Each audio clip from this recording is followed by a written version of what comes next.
My life really blossomed after 2011. I knew I was trans in age 5 and I hit it, up through my 40s and early 50s. And I would have told myself as an engineer, have the courage to be who you are. Hello, I'm Sue Nelson, and welcome to the Create the Future podcast, brought to you by the Queen Elizabeth Prize for Engineering, celebrating engineering visionaries and inspiring creative minds.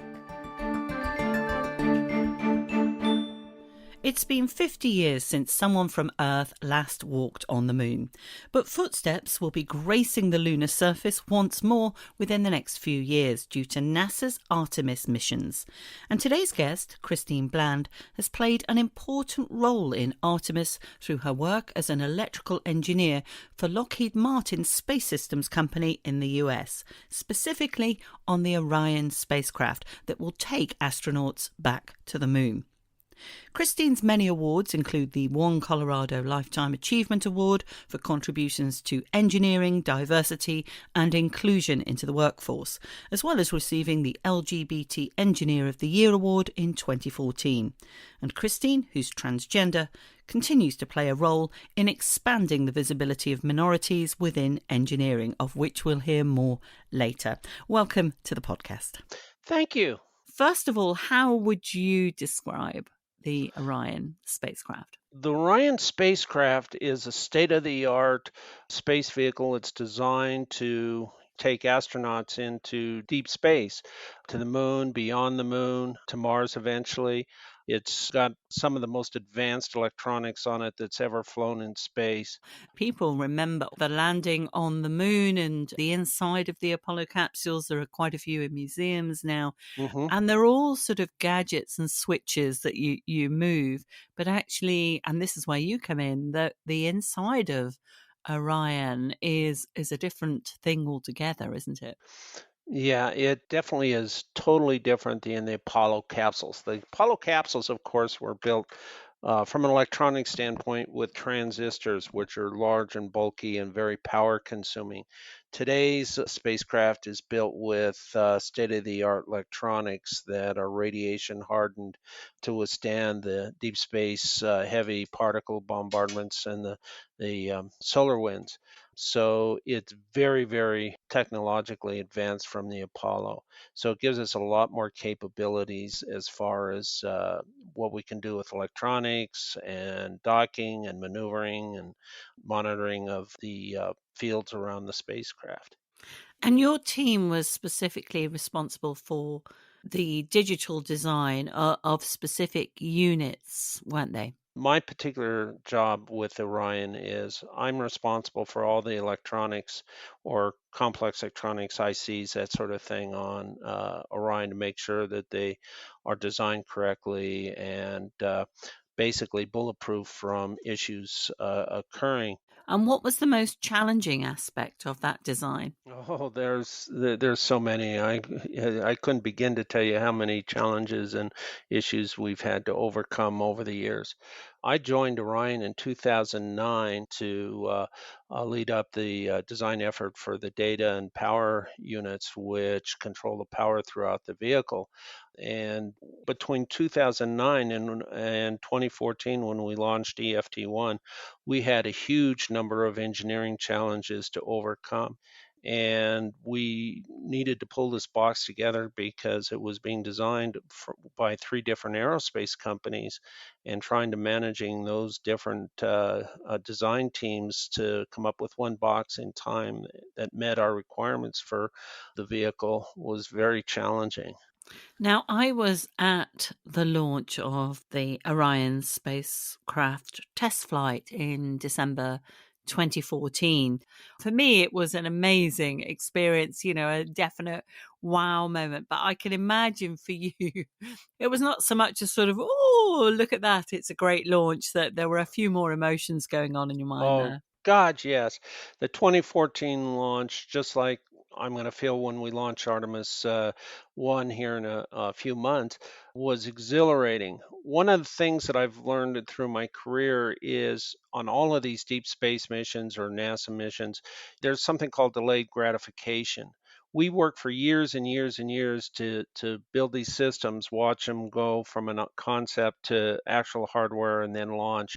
During the 2014 launch, I was here in Denver at one of our facilities working one of the consoles for supporting that launch. And when that took off, it just put tears in your eyes, to see years and years of hard work of you and your teammates going into the heavens. And that particular mission, of course, it was a short mission, but it went up through the atmosphere, went through the Van Allen belt, went deeper into space than we've been in the last 50 years, comes back at a high velocity, came zapping down into the ocean. And the mission was such a success. Watching that whole thing, it was just beyond words and being able to describe how you would feel to see your efforts being paid off so successfully. It's beyond words. It must also be, so nerve-wracking also to know that if something goes wrong, I hope it's not me, sort of Yeah, sort of yeah, feeling. absolutely. We've all been, every engineer, every technician, everyone that's involved across the board with any of these missions. It's in 30 seconds, all that work is being tested when they hit that button and it's lifting off, and then during the mission. And I've been on the other side of that question, which is what happens when it goes wrong. And your heart sinks, you get this gut and you start asking yourself the question, what did I do wrong? What possibly could the stuff I worked on cause the anomaly of whatever it is to happen? And you start doubting everything that you've done. Do you feel that, now that engineers are given a little bit more kudos and recognition for the role that they play in these missions now? Yeah, the life of engineers have drastically changed. If you remember watching in the 50s, the engineers in the various console rooms and so forth, they all wore white shirts, black ties, black pants, short haircuts, Glasses.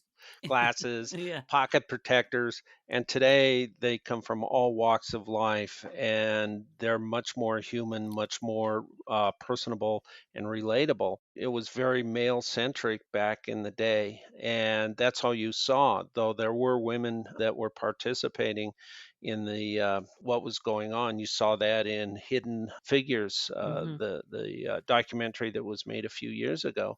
And so a lot of people had a hard time relating to it. I'm glad I didn't, because back in junior high school and high school, I knew what I wanted to do with my life, and becoming an engineer and working on NASA projects was my lifelong dream.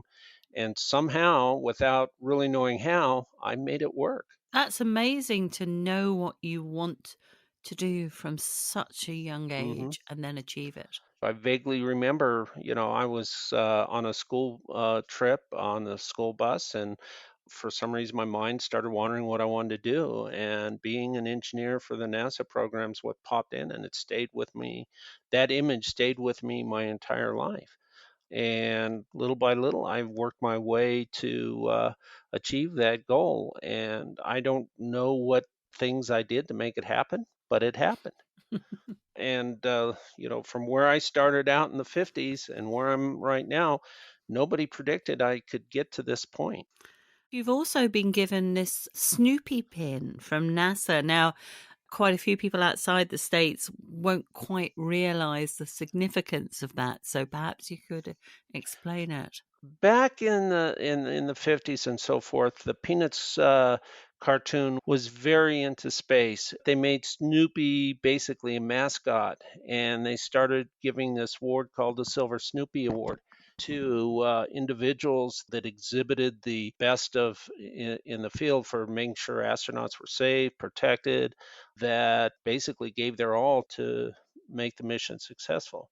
So I received that honor a couple of years ago, nominated through the program manager through NASA's office, and I was very honored, I'm because not surprised. Yeah, yeah, that's that's the amazing. astronauts themselves. It's given by the astronaut managers. It's people outside, totally outside of your venue, that's recognizing the stuff that you're doing. And let's face it, if anyone's going to appreciate the work of engineers on a space program, and the beauty and the accuracy and the importance of it, Hmm. it's going to be astronauts whose lives depend on it. Absolutely. And that, to me, that was I've received a number of accolades and honors through my career. And there's a handful that are just, I will treasure tremendously. You mentioned earlier the Lifetime Achievement, the Engineer of the Year Award, and the Silver Snoopy are three that I just, it just blows my mind that I've achieved those. Let's change astronomical bodies from the moon to Mars because you've done a huge amount of work relating to Mars. How did Hmm. that actually begin? Like a lot of things in life, I just sort of fell into my first assignment.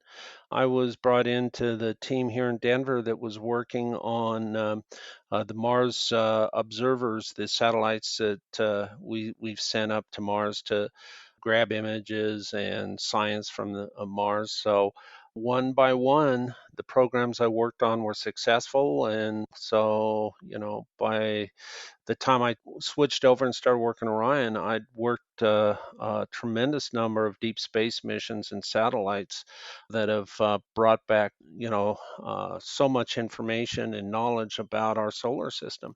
But you've So, designed the electronics for quite a few of the Mars rovers like Spirit and mhm. Opportunity. The Spirit and Opportunity were designed by JPL, and the folks at my management and I knew at JPL brought me in to work on the power system and the system that keeps the spacecraft alive during night. Because the way the rovers would work, they'd collect energy and do their science during the day, and they'd go to sleep at night. Well, they needed a system to collect that energy and watch the health during the night and then wake everybody up and say, it's time to get going, guys. And so they brought me on board to do that. And it was a lot of fun. As far as I know, some of that design is still being used on the rovers, the follow on rovers. If it works, NASA It doesn't want to, works. Yeah. why redesign something that works? So, And it so must be hard, designing electronics for rovers that are millions of miles away. And, the power of the sun for solar arrays is much weaker at that mhm. distance. Is that sort of one of the main challenges that you have in terms of power supply for your electronics, or do you work around that? Well, the you've got to make sure when NASA decides they're going to send a mission, they specify the conditions that your electronics have to operate under, and you design it to work, and you find a way to meet those requirements with the power, the weight, the functionality with the tools you've got. So it is challenging, and you sort of hinted at something that I'd like to follow up on, which is the difficulty of working with spacecraft that's a million miles away on a distant planet, or taking pictures of Jupiter or telescopes that you're not there. You can't see what's going on. When something happens, you've got to figure out what's going on to keep the spacecraft alive, and that is extremely difficult because all you get is some telemetry. You know the design, you know the characteristics of what's going on, and solving those problems to keep the mission going sometimes is very, very difficult.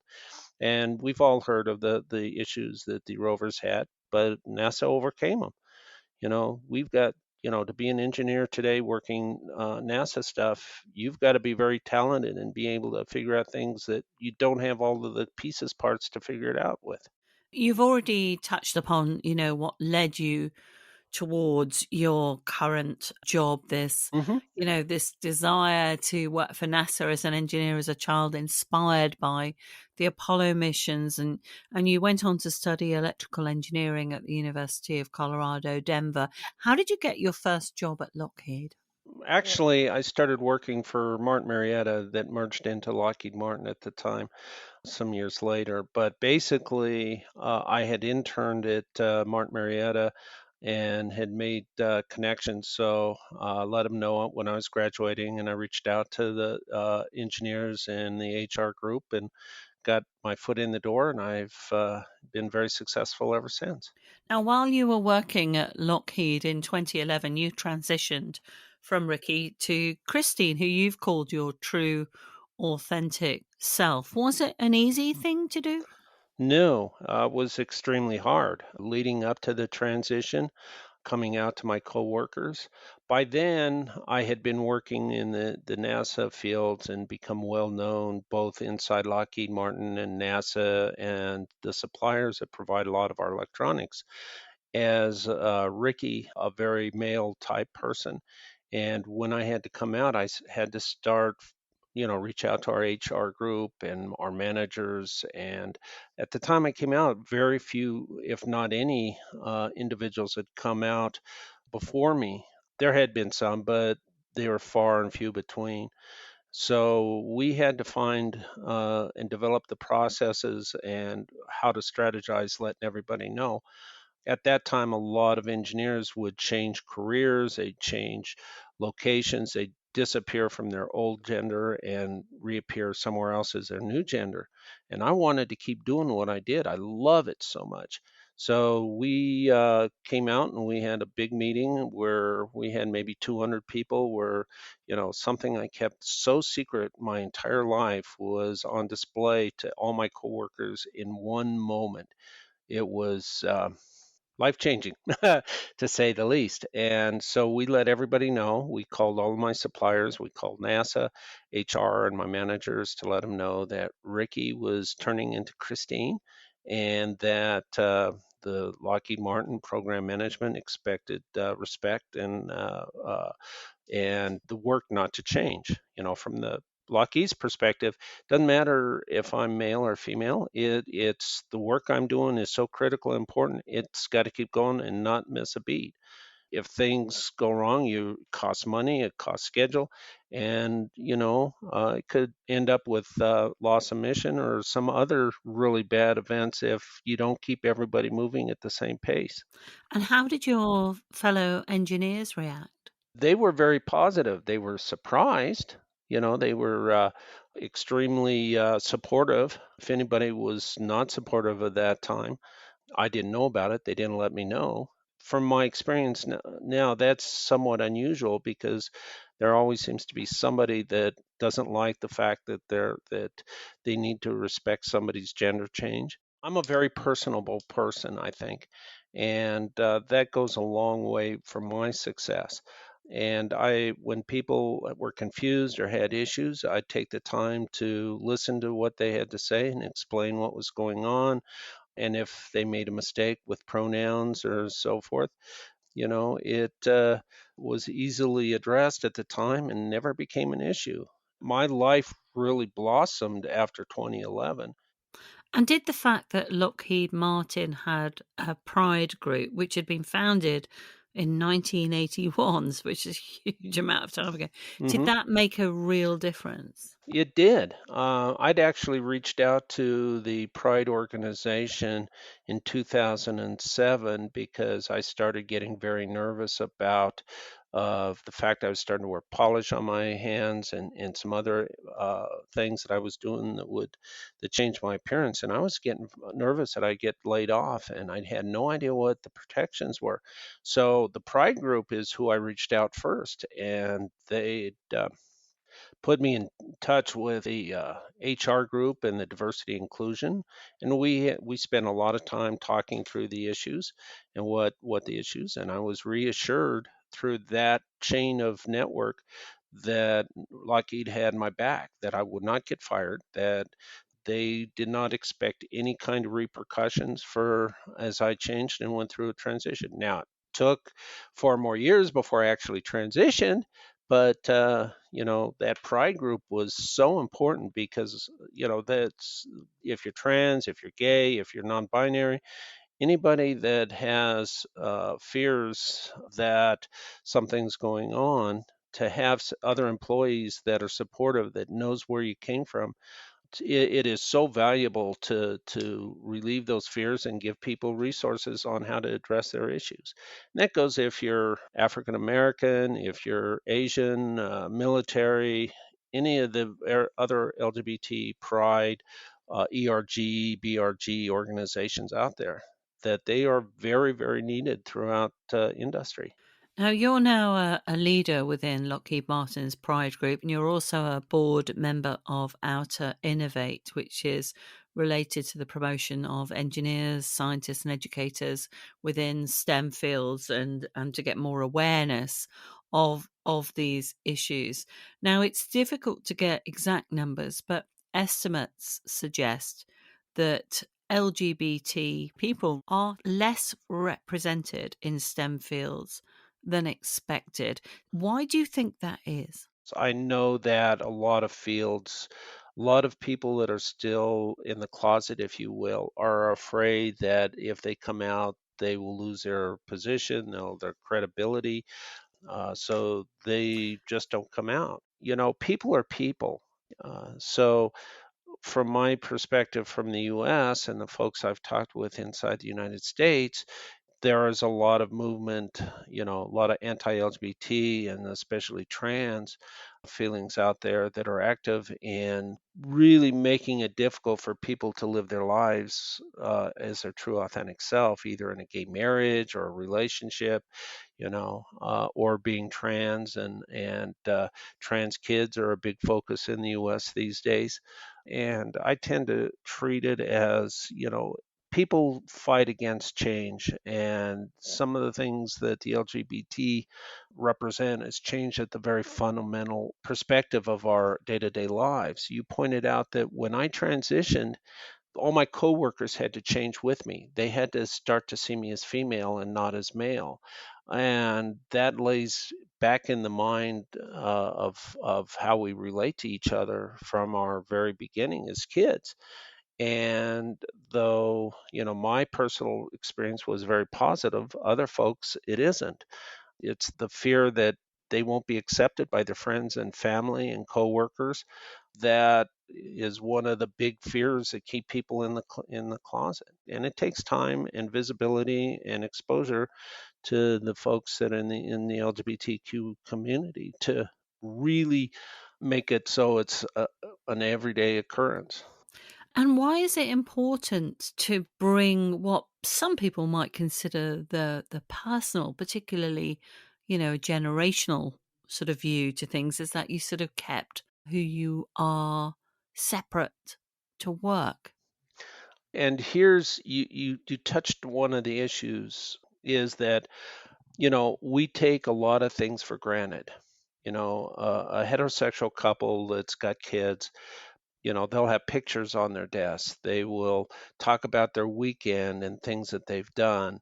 If they get married or engaged, they talk about their honeymoon and so forth.